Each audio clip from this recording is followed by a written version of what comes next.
Dutch Bangla agent bank Khulna মহানগরীর খানজাহান আলী থানা এলাকায় শিরোমণি বাজারের রাখালী শাখার পরিচালক সহ ব্যাংক কর্মকর্তা ও সংঘবদ্ধ প্রতারক চক্র ডাচ বাংলা ব্যাংক ব্যবহার করে 4 কোটি টাকা হাতিয়ে নিয়েছে।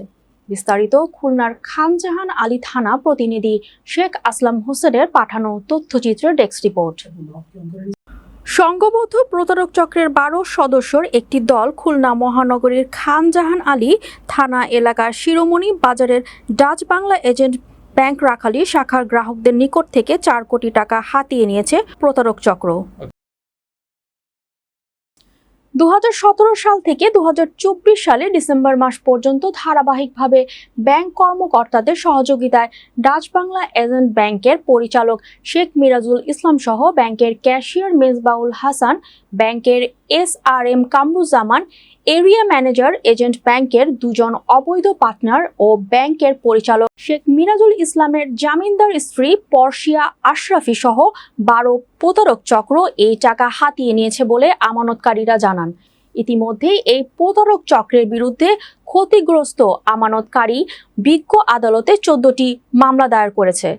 তার মধ্যে পরিচালক শেখ মিরাজুল ইসলাম সহ তার অংশীদার জামিনদার সহ প্রতারক চক্রের কয়েকজন হাজত বাস করে জেল থেকে বেরিয়ে এসে ক্ষতিগ্রস্ত আমানতকারীদের আহ্বায়ক কমিটির সভাপতি শেখ আসলাম হোসেন ও সদস্য সচিব জিয়াউল হক জিয়াকে হত্যার উদ্দেশ্যে হামলা চালায়।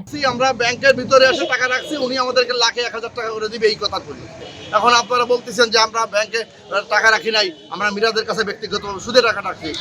এটা তো ঠিক না। আপনাদের এই প্রতারক চক্রের মিরাজ সহ তার 2 জন অংশীদার, যেটা সম্পূর্ণ ব্যাংকিং নিয়মের বহির্ভূত।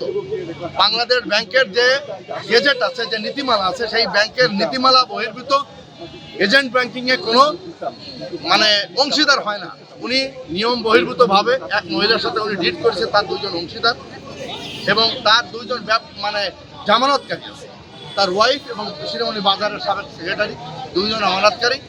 আমরা তাদের সহ এই ব্যাংকের সাথে এই টাকা লুটের সাথে যারা সংশ্লিষ্ট তাদের বিরুদ্ধে বিজ্ঞ আদালতে মামলা করি।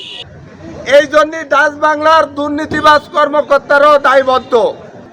পরিকল্পিতভাবে মেটিকুলাস ডিজাইন করে 4 কোটি টাকা এই শিরোমণি বাজারের গরিব দুঃখী স্থানীয় মানুষের প্রতারণা করে পরিকল্পিতভাবে সে পালায় গেছে। এর সহকারী হলো মেজবাউল হক মিলন। সে পরিকল্পিতভাবে এই ব্যাংকের কোটি কোটি টাকা আত্মসাতের প্রধান সহযোগী এবং তার বিরুদ্ধে মামলা করার সকল ধরনের আমাদের কাছে এভিডেন্স আছে। আপনারা যারা মামলা করতে চান মামলা করতে পারবেন। আমরা হানাহানি মারামারি চাই না, মব ভায়োলেন্স চাই না, রক্তপাত চাই না। আইনগতভাবে আপনার অধিকার যাচাই করে নেওয়ার জন্য যত ডকুমেন্ট দরকার সব ডকুমেন্ট আছে। আপনার আইনগতভাবে মামলা মোকদ্দমা করবেন। আমার প্রাণনাশের হুমকি আইছে।